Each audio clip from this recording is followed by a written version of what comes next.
Frugal living tips from the Great Depression. I am sure you have seen that title, that video somewhere on YouTube. Perhaps an article has come up in your Google News. Let me tell you what, this topic is major trending. And instead of creating like my own, these are the things that I do from the Great Depression. Listen, I wasn't alive in the Great Depression. It was a long time ago. So what I did instead is I found an article of 27 frugal living tips from the Great Depression, and I'm going to score myself to see how frugal I am compared to my Great Depression era grandparents. And before we get started, hook me up with a thumbs up. Like this video, subscribe to the channel if you haven't done that. Maybe share it with a friend if you think they might enjoy this content. Let's get going. Okay, here we go. Number 1, wear clothes more than once before washing. Ding, ding, ding. I get a big fat check mark on this one. I am notorious for wearing clothes more than once. No. Not the intimates, okay, but like pants, shirts, if they're not visibly dirty and they don't smell, I am definitely a hang it back up. I'm sorry. Couldn't even get through that. Did I say hang it up? I meant throw on the chair in my room and then wear it again the next day. That's what I really meant to say. Number 2, keep warm with a hot water bottle at night? What? Welcome to Little House on the Prairie. It says it can save a ton of money on heating. I get a big fat fail on this one. However, maybe I get a check. Tell me what you think. We do keep our heater lower at night. It does go down into the 60s. Before you say that we are big wusses, you're right. I am a big wuss, but also I have an electric blanket that I use at night. It's the best thing I've ever bought in my life. My husband has his own controls, which he doesn't even turn on. And then I have my own controls, which I crank to surface of the sun. I like it when it's hot. Forward like it's hot. Next, learn a few sewing skills. Yes, check mark for me. I do have a few, very few sewing skills. I have a sewing machine. I've done some quilt piecing before. I've even made a couple of dresses when my daughter was much younger. Now that she's 19, she doesn't want me to make her dresses anymore. Weird, right? Do all your errands in one day within a 7-day period. So like one errand day a week. And I have definitely said this on my channel before, collect all of your errands, run them through in one day, like in a circular pattern. Does that make sense? So you're not zigzagging all over town and wasting time and gas. Next is to make your own soap. I completely failed this one, completely. Listen, do you remember all those years ago when it was like, make your own homemade laundry soap? You know what I learned? That doesn't work. Yes, making the soap works. It's not effective in cleaning your clothes with our current washing machines. But you know what is super effective in cleaning in these like newfangled washing machines that we have?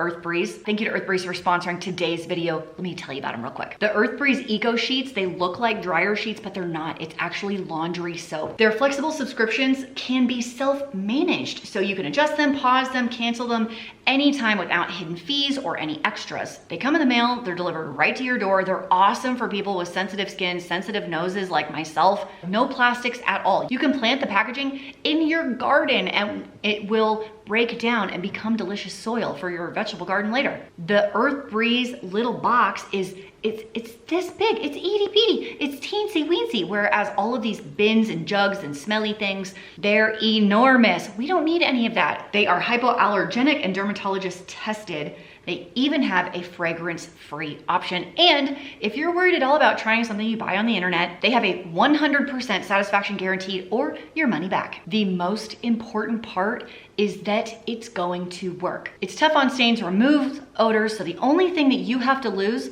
are smelly clothes. And I would not be sharing Earth Breeze with you if they were not gonna give my viewers a deal today. So all you have to do to get this amazing deal is go to earthbreeze.com/frugalfitmom. It's the first link down below. They're gonna give you 40% off your subscription. That's earthbreeze.com/frugalfitmom to get 40% off of your subscription. It's the first link down below in the bloop. I'll leave it in the comments too. It's gonna be everywhere. The link's gonna be everywhere. They're gonna give you a deal and you're gonna get clean clothes. It's a win-win-win, win-win-win. Thanks to Earth Breeze for sponsoring. So let's get back to more Great Depression tips. Number 6 is to track your spending. Yes, I get a check mark on this one. I love spreadsheets. Have you tried spreadsheets?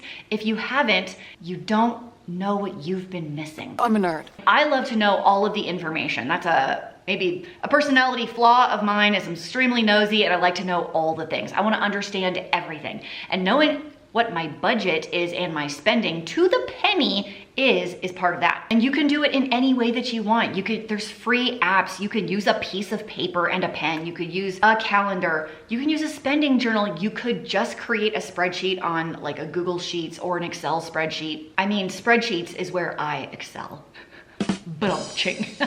7 is to make an herb garden. So interesting fact, since I got my puppy, who's not a puppy anymore, she's 2, Rogue, she eats the garden. So I planted some herbs in my front flower pots. The flowers died because, as it turns out, I'm not good at watering plants. I plant them, but they always die. And the only things that survived were my herbs. The sage, the rosemary. It's winter time and they're still alive in those pots until the snow flies. As soon as the snow flies, it's all over. I'm gonna give myself a check on this one because I totally planted rosemary and sage and they lived. Number 8 is to cook with leftovers. Yes, my friends, I get a check on this one as well. I love leftovers. Leftovers are fantastic. For people that don't like leftovers, please let me know down in the comments why. What is it about the leftovers that you do not like? If it was tasty on day 1, why is it not tasty on day 2? It's the same food. Next, look through the pantry before going through the store. I am a pro, so I get a check mark on this one too. This is my reverse meal planning, my friends.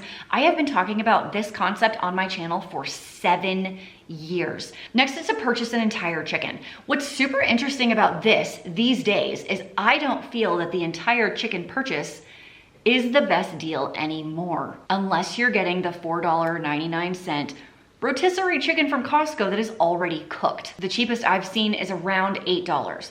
And I still have to cook it. And it's probably not gonna be as tasty as that darn one from Costco for $5 that's already cooked. So I will say, yes, I agree with this, purchase a whole chicken, but make it the rotisserie chicken from Costco. Next is to eat less meat. This has long been a frugal hack for people. Now, I don't follow this necessarily anymore as we're trying to push our protein intake, but I am gonna give myself a good old check mark on this one because we also love beans. I have a million, that's a slight exaggeration, videos showing you guys how to cook with beans and what recipes use beans that taste really, really good. 12 is to buy reusable products. This is reusable water bottles, reusable toilet paper. Okay, I'm not gonna go that far. Too far, Amy. Too far. But like the water bottles, the cloth napkins, but anything that you used to throw away, get something that is reusable. I've even seen sandwich baggies at Dollar Tree. They have their own line of reusable bags.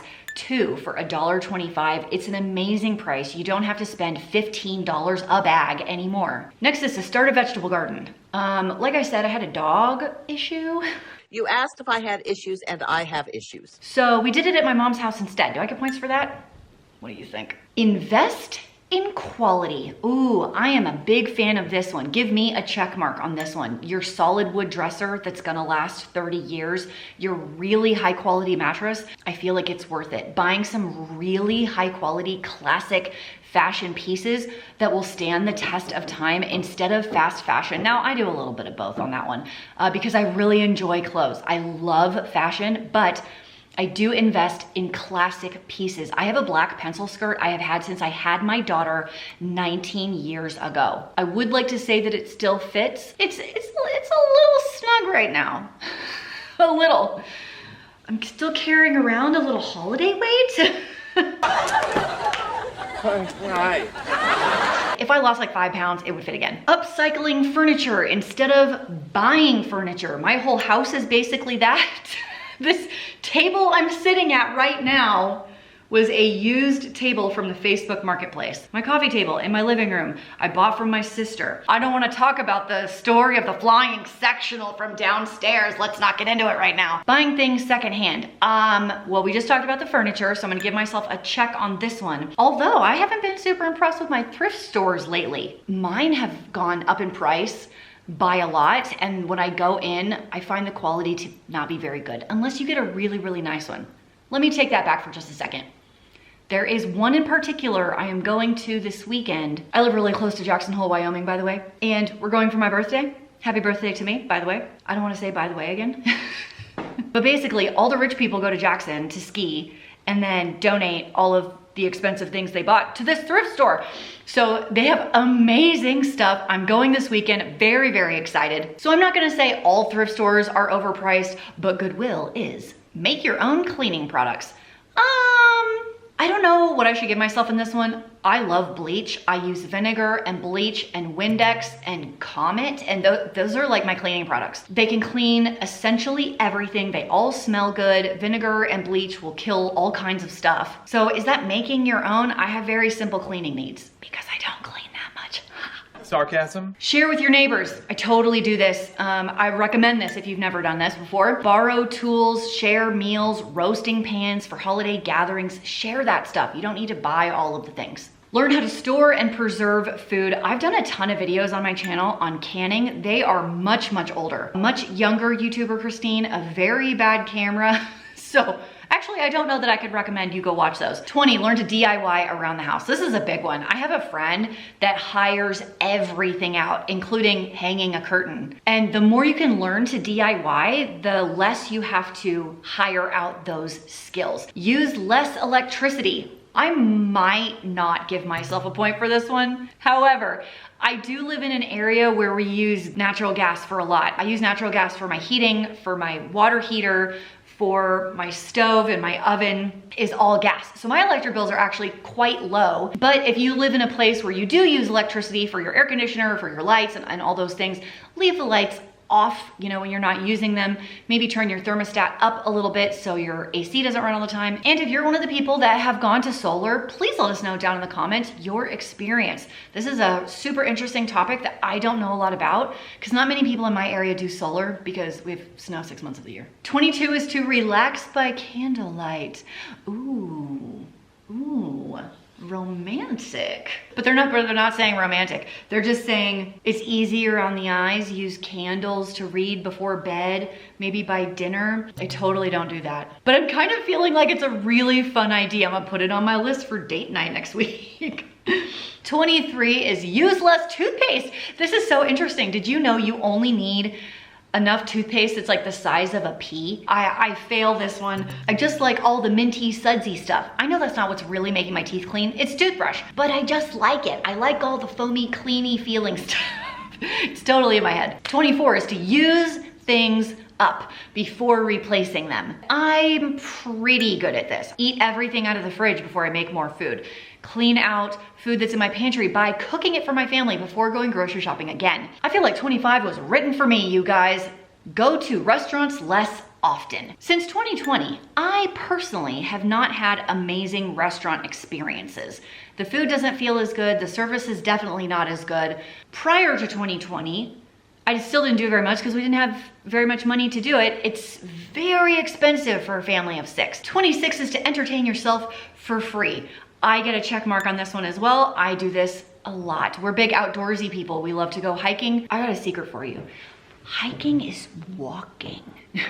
It's walking in nature. A couple of nights ago, we had a reading party in my living room with my sons. We just all got books and laid down, like sprawled all over the couches and just read books for 2 hours. We got to talk about all the novels everybody was reading, share stories from each person. It was so fun. The very last one is to make your payments in cash. Here at the very end of 2023, moving into 2024, this feels impossible. I've been to many places where they don't take cash anymore. This is becoming a thing, but their point is, if you're in person and you can pay in cash, you will avoid the convenience fee, like the 3% convenience fee that a lot of places charge.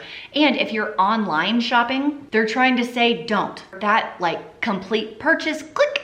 Is that not the best feeling in the world? It's almost better than actually getting the product in the mail and having it show up and open it. That purchase button, that click, woo.